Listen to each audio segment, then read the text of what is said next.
Today we're going to be placing some PDO threads in our patient to create lift to midface and the jawline and the neck. And I will be talking through this procedure and letting you know how it goes. Today we have the perfect patient for this procedure. Kim is in her early 40s and she's just starting to see some signs of tissue laxity. So we're going to pull up the tissue that she has that is kind of starting to sag. This will be Kim's third or fourth treatment. She likes to have threads placed about every 6 months, which is ideal because at about the 6-month point, we start to see the skin laxity start to increase a little bit more, and we can start to see some collagen development that's ongoing. So keeping up with it, similarly to how you would keep up with your dermal filler, is recommended with PDO threads. So I will show you the rest of the procedure and talk through the steps. The first step in the PDO treatment is to map out the area that the patient wants to focus on. So we always look at where the skin laxity is and where we want to pull the tissue from each angle, and then we draw out the trajectory of the thread. So here you see us starting at the lateral canthus and marking our spot there, and a couple threads heading over the cheek and down toward that jowly part that sometimes we get along the jawline. This other angle is at the angle of the mandible laterally, and as we target the corner of the mouth, we can actually pull that up for a patient who might have a downward turn that is starting, or that can also be quite severe. The thing about PDO threads, which is really awesome, is that we can see an immediate mechanical lift from about 3 to 5 millimeters in the face. And then over time, the collagen that develops will continue and increase and just give this wonderful, very long-lasting effect. The second step of the procedure is to do some local anesthetic in the area where we will be inserting the PDO threads through our cannula. We use a combination of lidocaine with epinephrine in this area, and it is a little bit stingy, but the patient's quite comfortable after, as you can see here, as we are inserting our 18 gauge needle to create an insertion point for the PDO threads that are loaded inside of a cannula. This is also the same procedure that we would use if we're using a cannula with dermal filler.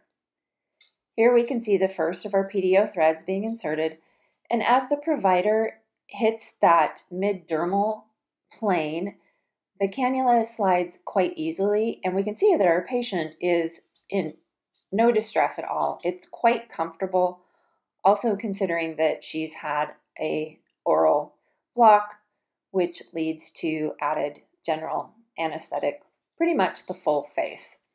This procedure without anesthesia can be quite painful. So during our trainings in class, we go over the various methods of anesthetizing your patient's face so that they are comfortable and not experiencing an undue amount of pain during the procedure. Here we see a second thread being inserted through the same insertion spot, and this massage upward helps ensure that the barbs along the thread are securely in place. And then we can give the threads a nice tug, making sure that they're secure. If there's any indication that the thread might be placed too superficially, we can adjust it a little bit by pulling on the end.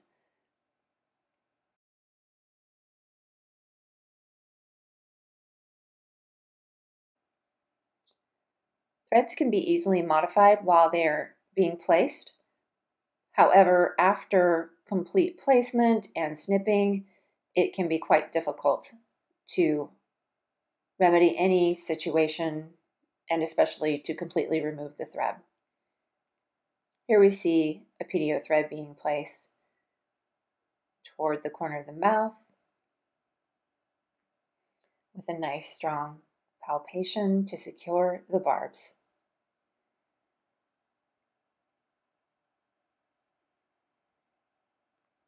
PDO threads placed along the jawline can help restore the contour there and the structure that we often lose over time. By adding the threads under the jaw, we can also add contour there and head towards the submental area and create a pull there that can affect the neck tissue. PDO threads are the only non-surgical treatment that can effectively lift the tissue of the neck. The final step in the PDO thread insertion is the clipping of the ends. Prior to this step, we will be sitting the patient up, having them smile, making sure there are no issues at all. The biggest adverse event that could happen with a PDO thread is a thread that's placed too superficially and it can be visible under the skin, and it can be fixed even without any intervention at all. The PDO threads will dissolve and that would eventually go away. There's no downtime with the PDO thread procedures. You can see here, typically no bruising. Patients are happy. You see the results immediately. If you have any questions about PDO threads, please leave it in the comments below. Give us a call or email us, follow us on Instagram, and subscribe to our YouTube channel.